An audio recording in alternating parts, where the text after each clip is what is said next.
What can a book published in 1926 teach us about money today?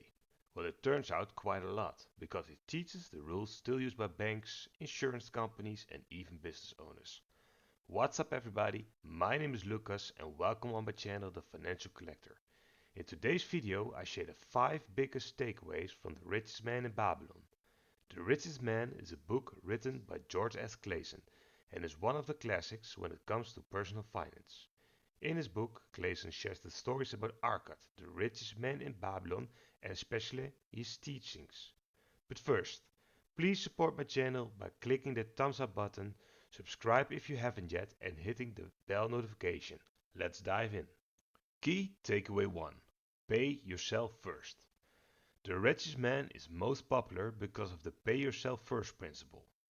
Arcad tells us, the road to wealth can only be found when you pay yourself first. When you receive your income, always make sure to pay yourself first.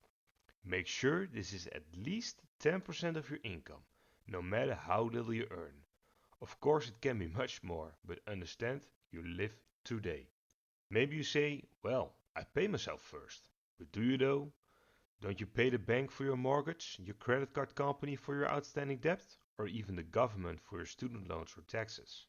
Again, it doesn't matter how much money you start with, as long as you follow the rule of paying yourself first from whatever you earn. You won't even notice this lack of savings.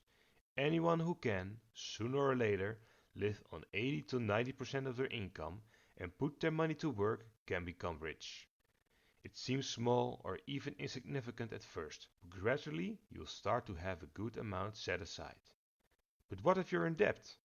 If this is the case for you, use 70% of your income to live, 10% to pay yourself first, and 20% to pay off your creditors. Keep in mind that paying yourself doesn't mean you get to spend this money however you want, like buying a new iPhone or the latest BMW. Rather, you need to save money for your future until the time is right. Key takeaway 2. Use a budget. Bakers may earn less than bankers, however, they still can be evenly poor. How can this be the case? Because it isn't about how big your income is, but how good you are able to manage your expenses. The best way to do this is by using a budget. Look at your budget as your financial assistant, so you have enough money for your necessary expenses, 10% to pay yourself, and also able to have some money left for your desires. What we tell ourselves is necessary and what really is often not the same. This can be hard because you are consistently bombarded with marketing and great deals, however, they are often just desires. Do you really need another streaming services? Do you really need to order another takeout? And can't you really don't drive your car another 10,000 miles? Don't confuse your necessary expenses with your desires. I don't think they had Joneses in Babylon, but Arcad sure would have told us to not keep up with them. A little word of caution. Don't save too much.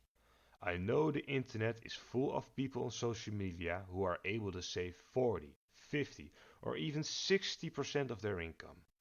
But you also need to enjoy life while you are here. Do not overstrain to save. Be sure to enjoy it while you are here. If 10 or 20% is all you can save, this is fine. Key takeaway 3. Make money work for you. If you learn the first two lessons, namely paying yourself first and living below your means, Arcad tells us it is time for the next step, making money work for you. He says, every golden piece that you save is a slave to work for you. Every copper it earns is its child that can also earn for you. If you would become wealthy, then what you save must earn, and its children must earn, and its children's children must earn, that all may help to give you that is the abundance you crave. This is the only way you can achieve real wealth, namely an income. An income that works for you even if you aren't working. Having a big fat bank account may seem nice, but if you don't have a constant income stream to fill it, you will just end up poor again. But before you put all your money into the market, Arcad tells us to seek wisdom first. Without knowledge about money, you will only lose it. First, learn about money so you can put your money to work where it makes sense. This can be done by either seeking advice from people who know what they are talking about, or you can learn about money by following a course, reading a book, or watching educational videos. True wealth can only be earned after hard labor and the knowledge about how to put it to work. There are no shortcuts to earn your wealth. If you borrow money just so you can take on extra risk, this will be your downfall. And if the return sounds too good to be true, it probably is. Key takeaway 4. Own your home. When it comes to housing, The Richest Man offered some other lessons than most personal finance books. Arkert tells us that no man can really enjoy life living in the house of somebody else. So therefore he advises us to in time own your own house. Funny enough, Arkert also tells us that this is the only thing you can borrow money for. Just make sure that your monthly payments are not much more than what you pay in rent now. This way, instead of throwing your money away on rent, you'll be building equity in an investment. Key takeaway 5. Enjoy the work. The investment with the biggest return is often the investment in yourself. Therefore, always try to improve yourself. When you improve your skills, you can also increase your ability to earn. The person who seeks to know more is also increasing their ability to earn more. Especially in today's world, you shouldn't stand still. Always keep on improving. The plus side is that it has never been easier to improve. You can learn from books, online courses, or videos like this one. The richest man even goes so far to say that work will make you a better man, and if you have nothing to do, it will turn out bad for you. Yes, you should enjoy life, but work will always be an important part of your life. You can also spend time learning more about investments. They can also improve your returns.